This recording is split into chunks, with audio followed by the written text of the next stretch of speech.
Hey everybody, it's Jordan with Main Deck, and today I have a deck for you that'll hopefully help you guys go all out.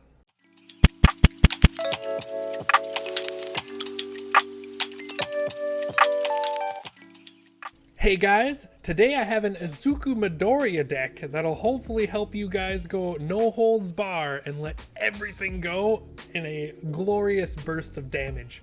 I think it's quite fun. I'm having a blast playing it, and it does quite well considering I'm going to be discarding my hand a whole lot. Let's get right to it. So, of course, IZUKU Midoriya, we're going to be playing the version 1 of IZUKU Midoriya. And just to go over it, I know not a lot of people are probably familiar with it, even though it's in the rival deck. It's the demo deck one. A lot of people tend to, especially with set 2 being out, look more towards the second one, but I really wanted to build a deck that capitalizes on the once per turn as much as humanly possible. So, we got IZUKU Midoriya 1. He has Enhance, name an attack zone, either high, mid, or low, and if your rival's next attack this turn matches that zone, it gets -3 speed. It's just nice. I don't recommend this deck for new players, I will say that outright, mainly because your defense options, your big defense option, I should say, which is this, really you need to kind of know what's out there in the game, kind of what attacks to expect in your opponent's deck, or have to have played them a couple times to kind of really know what zones are going to give you more bang for your buck. If you're just YOLOing it, chances are you're not going to really do a whole lot, but once you do know the attack lineup and you know kind of what the opponent's going to go for and what attacks they might have, this gives you mad amounts of value. Knowing what the opponent's going to throw really helps you make sure for a fact that you're going to block most things. This, compared with this, some of the other stuff that we can have for defensive options, giving everything -3 speed if you call it correctly is huge. It's basically like your specialist of sounding everything all the time for basically free. But again, it does whiff sometimes, so it's not as consistent as you might think, but it sometimes also just disincentivizes your opponent from playing certain attacks. If you call it correctly, they know you're going to block their big attack. Sometimes they're just not going to bother. But the main reason we're playing the deck is the second Enhance. Your once per turn, discard your entire hand, your punch attack gets +10 damage. This is kind of hard to build around. There are some toolkits to kind of make it better, and with this deck it makes it better than you might expect. There's a nice little combo which we'll go over first that just kind of is what I built the deck around. I got really excited about this specific combo just because it makes it clean, it makes it way more threatening, and it makes you do it a whole lot. And you guys probably already know what I'm going to allude to here, but there's some pieces that maybe some people didn't really expect, or it's a little clunky, but it gets the job done. And I made the rest of the deck just so what's the word I'm looking for? I made it very consistent even when you don't get the big combo off, and it still is threatening and gives you a lot of outs to be able to just push a lot of damage regardless, and you have a fair amount of defense as well. So we'll just jump into it, starting with the main attacks here. I'm going to go over 2 attacks, and then I'm going to go over 2 foundations. Then we'll do our normal action, attack lineup, and foundation, just because I want to get the main big combo out of the way. That I was excited, like your god hand level thing that's going to do stuff, and it happens way more often than you might think. So we have One for All, full cowling, 5% strike. It's an SR from the first set. Most people will kind of know what it does. It's a 5 diff, great block, 1 low, 4 high for 6 damage, great raw stats, and we have discard your entire hand to draw 3 cards. Notice both these have discard your entire hand.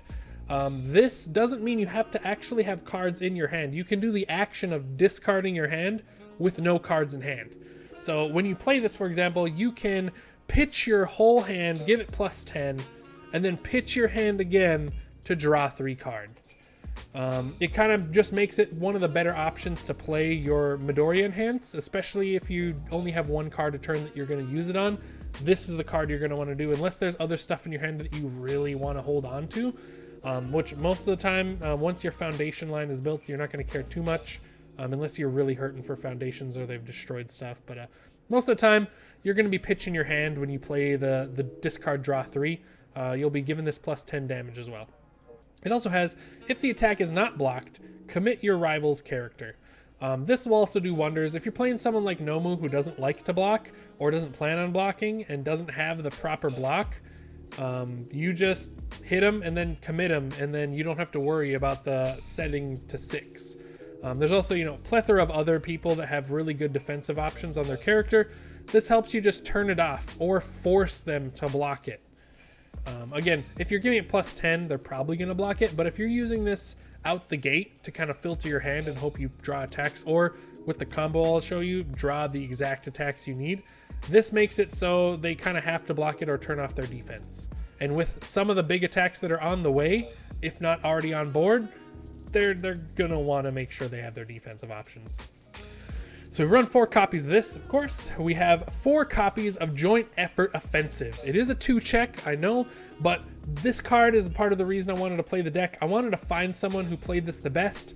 Given this once per turn, I think is the only once per turn, in my opinion, that's worth spending an attack, a 2-check, and a momentum on to do again. Because the other once per games on the other Midoriya and on the set 2 Bakugo, they're good, but again, I don't think they're 2-check, 1 momentum, specific attack good. But this one, I do believe, like giving something 10 damage just ends games most of the time on its own when you do it once. If you do it twice, that creates 2 threatening instances every time you do it of potential game-losing power on an attack that the opponent has to have an answer for or just get bodied. It also has a great combo enhance. This attack gets +1 speed and +2 damage for each card in your rival's hand. So, these are the 2 main attacks. Everything else is great supporting, and they're by no means bad. They are very effective on their own. Like I said, I wanted this deck to have this killer combo, but I wanted to make sure the rest of the deck also functions up to par. So if you don't get this combo off, there's still a very good chance that you can close games even without the combo. The combo just basically creates a turn where the opponent probably is dead most of the time, unless they know for a fact it's coming and they plan accordingly, which is going to take a lot and mean they're going to take a handful of other things to the face before they do it, which again, most times, even if they don't die that turn, the amount of damage they take trying to wait to stop this means they're getting pretty close to dead anyway.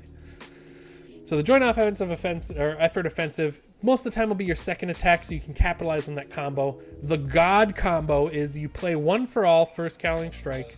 You play at joint effort offensive. You pitch your hand on this. You'd use this to be able to use your once per turn a second time. You pitch your hand on this. Both will be fairly, on average, this will have, you'll get 2 off the combo on average, we'll say. So that on average, this will be a 4 for 9. With your +10, it's a 4 for 19. With any other effects you have to give it any speed or anything like that, it'll be, a boatload of damage. Doing 19 damage, by the way, if they can't block this and they're not ready for it, especially since if you would have pitched your hand on this the first time, chances are they think, okay, I blocked the 10 damage, I'm good for the turn. You drop this, now they're like, oh no, I don't have another block, I'm going to take 19. 19 is enough damage to kill a lot of 7-handers at full health, just instantly ending the game. If they've taken damage from anything else, chances are if they've, took 1 or 2 attacks or even some boosted attacks before, 19 damage will also just threaten to kill them immediately. Even on a half block, they're taking, 10 damage. That's huge damage on a card. And like I said, your deck is built around using the once per turn, so it's not really a detriment half the time when you're pitching your hand. Most of the time you'll pitch your hand when it's time to just kill them outright. Yeah, so these 2 cards work well together, especially when you consider the other foundations. We have 3 copies of Pull No Punches. This allows you to destroy it, add 1 punch attack from your card pool to your momentum. The other key to this puzzle is Celebrity Status. Add 1 momentum from the top, or add 1 of your momentum to the top of your deck.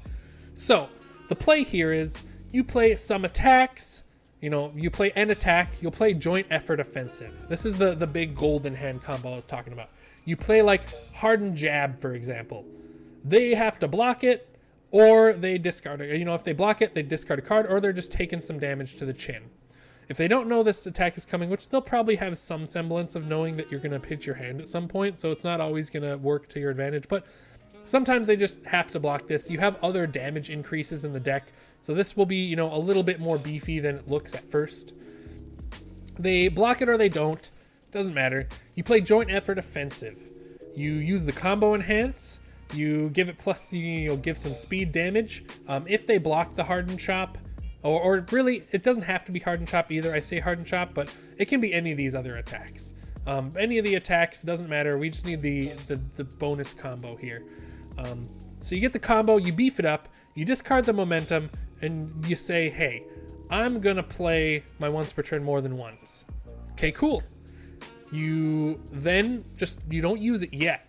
So then they're scared. They're like, oh, well, I have to take this beefy attack. Because again, without your plus 10, this attack is already threatening. On average, it's gonna get they'll have 2 cards in hand. You'll get, you know, 4 mid for 9 damage. That's heavy. That's gonna feel real bad just taking to the chin because you're scared of the plus 10 that's coming. And now the fact that they burn the momentum, whether you do it twice or not, they know it's coming at least once. There's no way you're going to spend a momentum and not do another attack that's going to be big with plus 10 damage. So they're like, okay, I guess I'll take this damage. I'll take this 9 because I know there's something worse coming. But there's a lot worse coming, because then you're going to play One for All Full Cowling Strike. You drop it. Of course, this is the one you're going to want to pitch your hand on, but here's the cheeky part. You play Pull No Punches.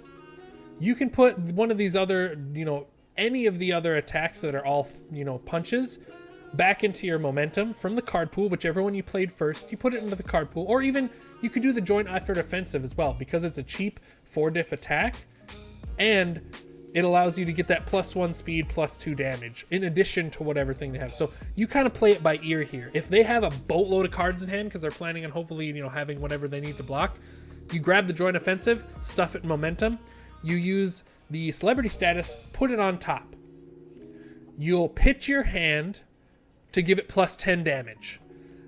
You pitch, if you want to spread out your thing, by the way, your once per turns, which you do want to do, because you can use this, you know, your once per turn more than once a second time, but you still can only use each enhance once.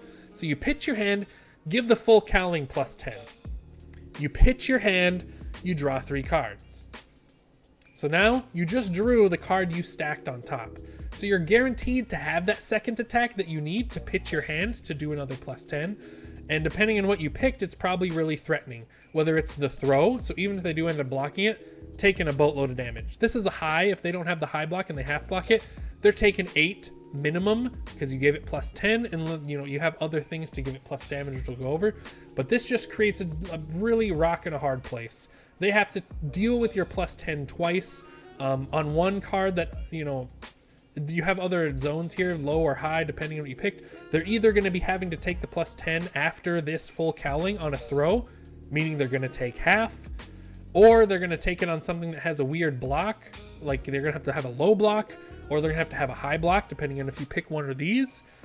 Or you grab the Joint Effort Offensive if they have a bunch, and it's already just going to be beefy as it is. And like I said, 19 damage is just going to potentially body them if they can't stop it. This just creates a whole whirlwind of damage that they have to deal with. So sorry, back to the combo. Some random attack, Joint Effort Offensive, play One for All Full Cowling Strike. Then you play, after that, after you've buffed the damage, you drew using, you know, stacking your deck with Celebrity Status and Pull No Punches. Pull No Punches, by the way, also removing a card from your card pool to give you less progressive to keep this chain going. Then you play whatever card you stuffed in momentum, and then you pitch your hand again.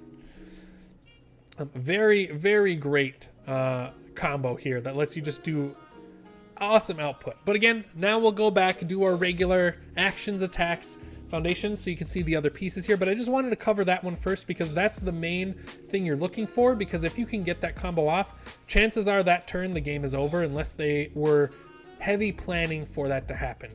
And if the game isn't over, they're so close to dead, it's not even funny. Taking 2 attacks at plus 10 that were spread out, some of which being on off zones, possibly being a throw. Like, if you threw this throw out first, gave it some damage, they took damage either fully or blocked it, and then you throw it again at plus 10, you can guess that this is going to deal lots of damage really quick when you're ready to blow off. So, rolling back, actions. We got 2 copies of Plus Ultra. It's a great card, we already know. Excellent block. It allows you to first enhance, double attack speed and momentum. If you're going to be going off hard, you can, for example, if you play this one for all full cowling strike, you just plus ultra the speed. You have 8 speed high without any other modifiers. That's going to be hard to block, especially if they blocked any of the other 2 attacks, which were already threatening to begin with. Chances are they can't stop this, and you give it plus 10, they're bodied.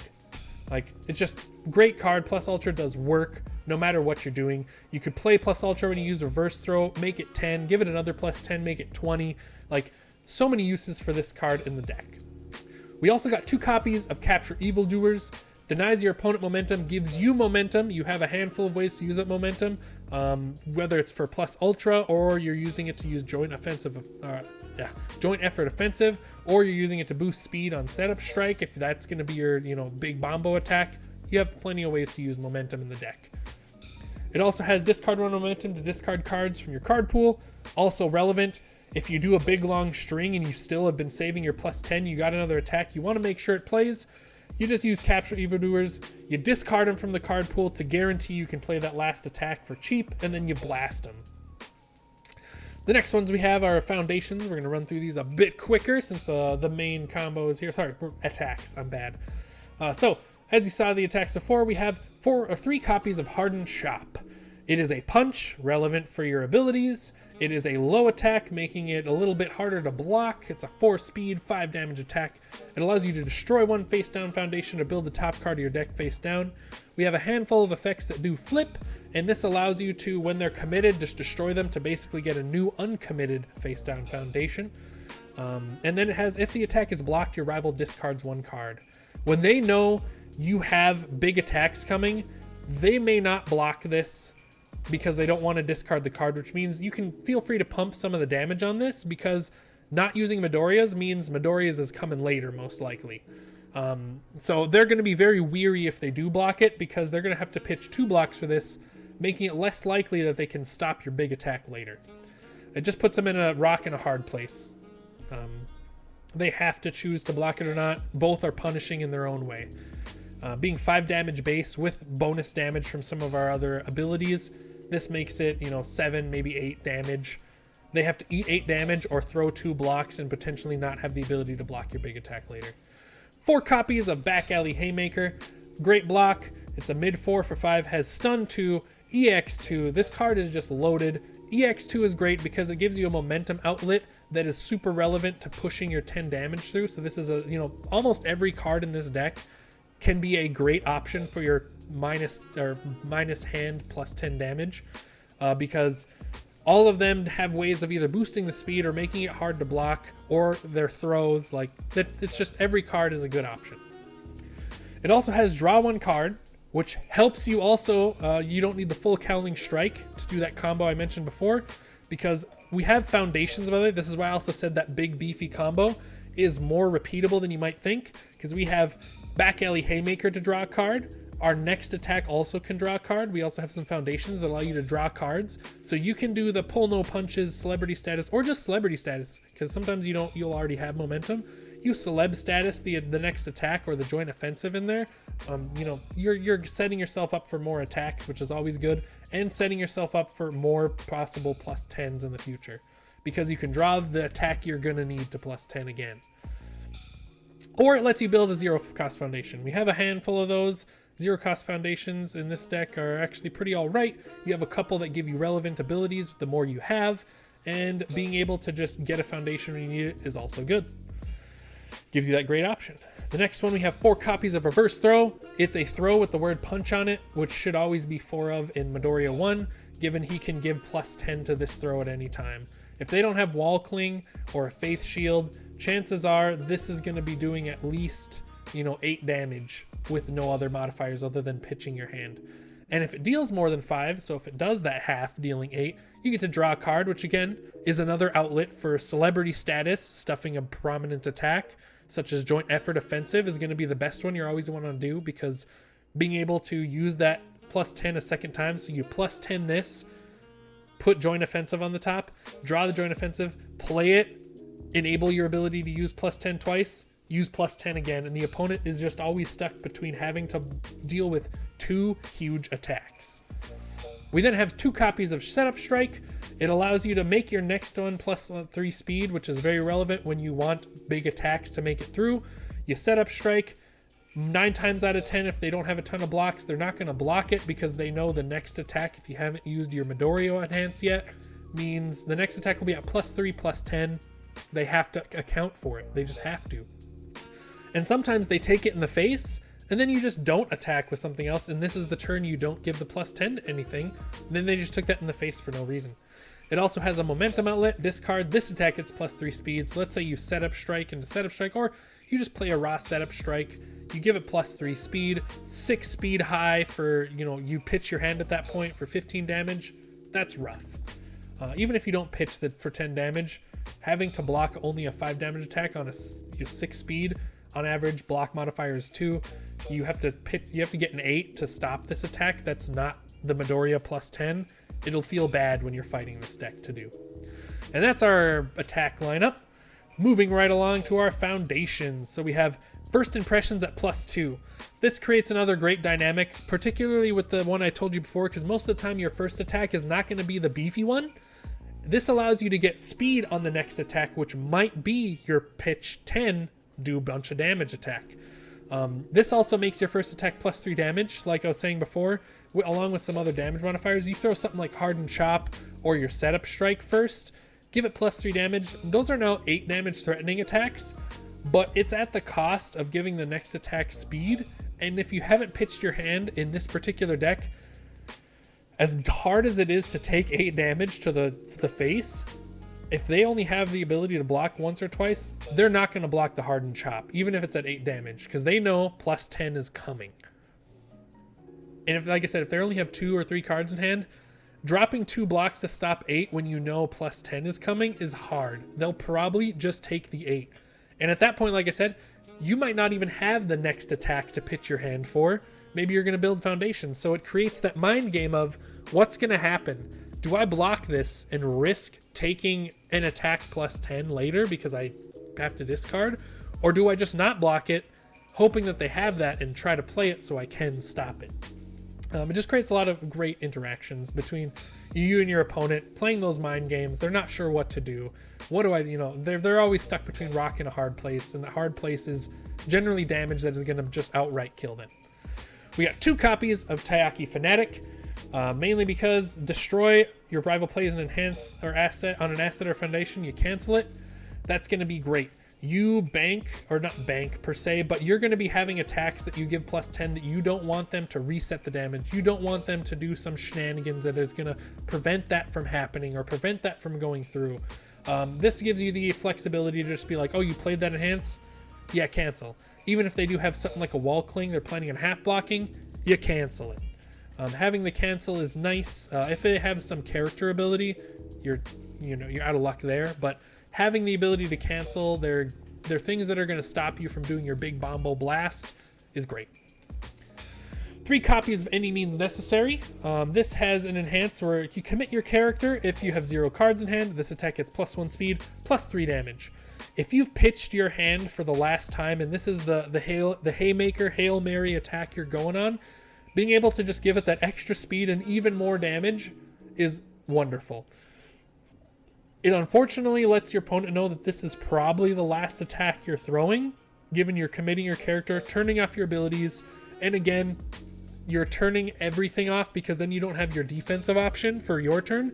But this closes games more often than you expect. That extra speed or the extra damage on the throw or half block is sometimes enough to just make it so it's impossible to not kill your opponent. So this is like your Any Means Necessary, just as the card said. This is your like last resort. You need it to close the game. It's also very relevant in your hand. It has, after you if you discard this card during the enhanced step, you draw a card. You're going to be discarding your hand a lot or discarding cards. This allows you to just draw more cards into your hand afterwards, making it a lot less punishing when you do it. So even if you're not going for the big combos, discarding your hand isn't all that bad. If it's cards you're not planning on using, you just pitch it anyway, draw more back into your hand. It's great. Next, we got 4 copies of Battle Resolve. Perfect example of a great 0 check to use Back Alley Haymaker on.